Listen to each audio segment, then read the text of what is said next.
السلام علیکم دوستانو، اول خو ډیره شکریا ادا کوم تاسو چې تاسو زمونږ پیج فالو کو او زمونږ چینل هم سبسکرایب کړی دی.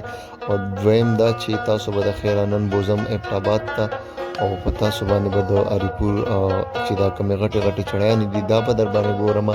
او بله دا چې موسم هم ډېر ښکلی مزیدار دی او ما خو ترېنه خپل ځان ډېر خوند واخیسته. خدای دې وکړي چې تاسو هم ترېنه خوند واخلئ.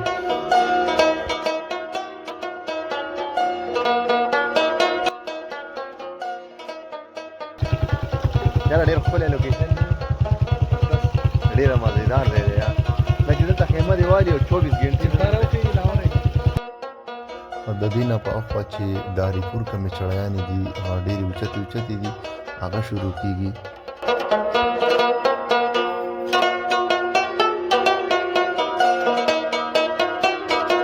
دا ډیم یو ویسه ده پکې زما.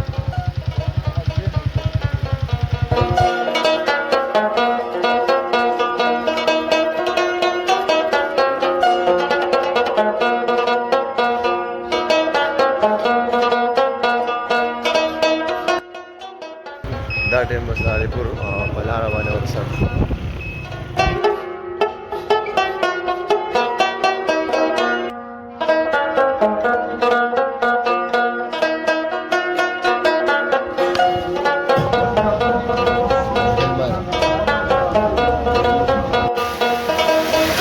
موږ د خیره ابټاباد ته ورسېدو او زموږ د رسېدو سره باران هم شروع شو، خو موږ په خپل یو مطلب پسې تللي وو چې هغه مطلب زموږ دا څه سامان و، هغه سامان موږ کته اغوستم.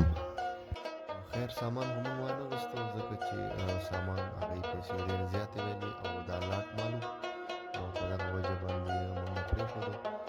خو بیا هم زما د ملګري وي چې یاره راغلي خو هسې مې ځان سره به څه سامان نه واخلو او ځو به د خیره. د اوبو موټر یې واغوستې ځکه چې د اوبو د موټر دوکان دی، دا موټر یې جوړوي او را روان شو. باران هم ډېر تېز و، ډېر حالات یې راله خراب کړي. بس الله پاک خپل قدرت دی او خپل احسان دی نو. اریپور نه تباہ برباد کړم په دې موټر سایکل باندې، پوه شو په دې باران کې په دې غرونو کې په دې موړونو کې تباه یې کړم، برباد یې کړم، غرق یې کړم.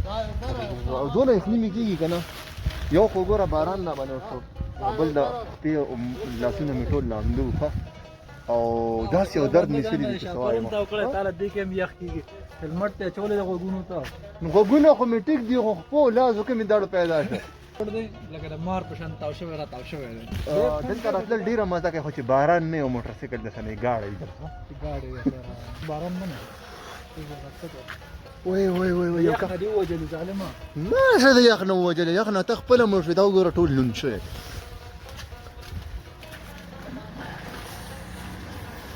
ماما دا اور چېرته بلیږي؟ اور ته ځان مه ګرمه، کوږ دی.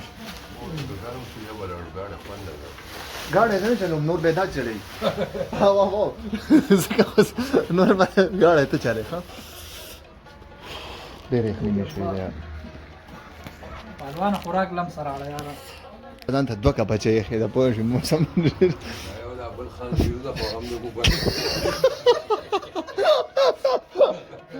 تاسو سره ګاډی دی، تاسو سره هم دا غم دی.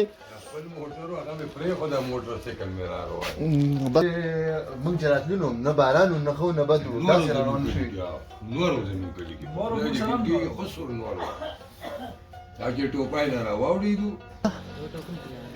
क्या टोकन 2 पिला दो। टोकन 2 पिला दे। हम नहीं है होटल वाला, ये भाईजान होटल वाला है। हाँ फलवाना नाम रोड चाय गाड़ी यार फलवाना راځي تاسو واخلئ که نه. चावल वाला चाचा چاول یې مزېدار دی. یو کپ چای به هم ورته وڅښو، څنګه دې خوښه یې؟ چای یې خوړلی دی. ورته یو کپ چای وڅښو چې دا طبیعت هم برابر شي.